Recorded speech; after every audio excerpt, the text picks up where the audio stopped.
Nathan, 7-1 home victory over Stevenage this afternoon. They were your bogey side a little bit before today. Safe to say we put that one to bed.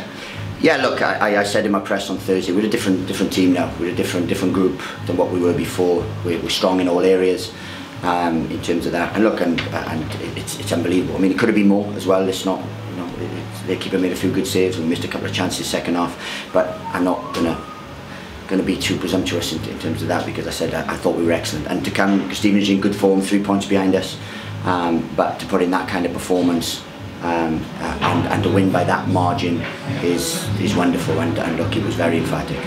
Coming up to your century of games in charge of this club, and probably fair to say that was as complete a performance as we've had since you've been here.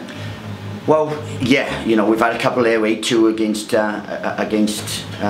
Yeovil here, and then obviously that one was as good, if not better, you know, in terms of the all-round performance and so on. I said, apart from a lapse of concentration right before half-time, which can you know, really be tricky, because if that would have changed their team talk, and it certainly changed mine a little bit. But look, in terms of we came out, it's important to get the next goal and then so on. And I said to the thing, look, I'm happy this be over at 5-1, but to score 2 late goals obviously adds a bit to the goal difference. But it was great to see people, you know, getting on the score sheet. Before we come on to the goals, we'll just talk about the team selection beforehand. Alan Shearer missing today, and of course Dan Potts through suspension. Johnny Mullins came in seamlessly into the back 4, and of course James Justin got a goal at the end and turned in a terrific performance. Yeah, look, we had to make a late change. She's given me a call this morning. His wife has gone into, you know, she's having contractions, so some things are more important than a football game, and that is one of them. And he's a miss for us, she's, to be fair, but Johnny Mullins came in at the 11th hour and did fantastically well. Took a bit of time to get into it, but showed his experience, and it's wonderful that we lose someone like Alan Sheehan and then we bring in the experience of Johnny Mullins, who, you know, a year ago captained the side to promotion from this league. So that was good. And then obviously James Justin's been itching to get back in, and to have someone like him again, you know, someone who we've turned a lot of money down for, and England under-20 international, to come in for Dan Potts, who's been in wonderful form, shows the strength we have. And I thought they were both fantastic, and I said I'm delighted. The goals, Luke Berry, he had to sit out for 3 games, frustrated.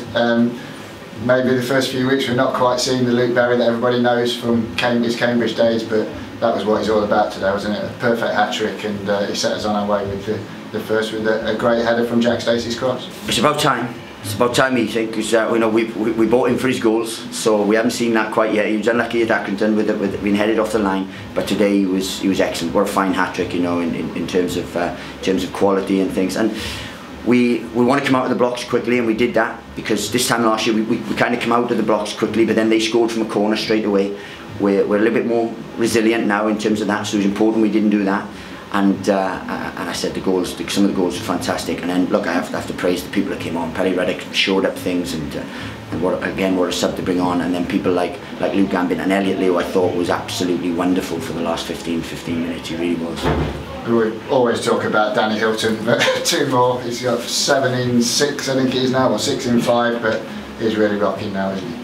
Yeah, he's in good form. He's taken, look, as we said earlier on, he was taking his time. He was still in pre-season the first month of the season, because he hadn't had a pre-season. He was up to getting up to speed, but now he's getting there, and he's not far off now. He's still not where he was last year in terms of everything, but he's not far off. And as I said, look, he does so well for us. We're playing him slightly different to what we did last year, but he's in wonderful form. He really is.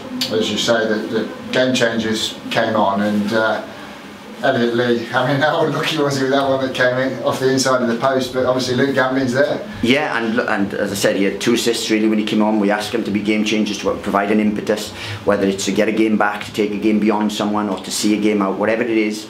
They're asked to provide a real impetus, and they did that. And Elliot was wonderful. And it's ideal game for him to come on when a back 4 is very deep and so on. If you can get into his feet, he's deadly in around the box. He really is. And he was unlucky not to score, but then obviously Gamble following up and with his right foot put it in. And Gamble's unlucky not to have started, to be honest with you, because he was in fine form before he went away with the international thing, and his international game sort of curtailed, well, not curtailed, but sort of clipped his momentum here. But he's carried on where he left off. This place is turning into a real fortress, isn't it? Now that's 6 wins in 7 home games this year. It was maybe the Achilles heel a bit last year where we stuttered a little bit at home, but this year you've got it exactly as you want it. But I think, look, the only game we lost here was when we went down to 10 men. I keep saying that. But in terms of where we are as a group, it's a better group. It's able to handle the pressure of playing, you know, in front of a demanding crowd, a great crowd, because when it's like that, there's no better place. In this division, there's absolutely no better place. But look, we've got to enjoy days like today because I've had too many heartaches. I mean, at times, say we flew in up at half time, we played better at their place for the first half last year, where if we'd been as half as clinical as we were today, we would have put the game outside, but we didn't. And then Stevenage came back, and they said they have been our bogey side, and their players really get up for this game, and it's like one of those things. Another long Tuesday night trip now, Exeter. The boys will travel there in great confidence and looking to extend the unbeaten run and the winning run to 4 games. Yeah, a real difficult place to come. I think whether Notts County have gone back top or their top, it's a difficult place to come. But we've had a difficult month in terms of the people in and around us, but we're tinkering along nicely. So look, we'll relish it. We'll dust ourselves down, relax, and then we'll be right up for Tuesday. Well done, Nathan. Thank you.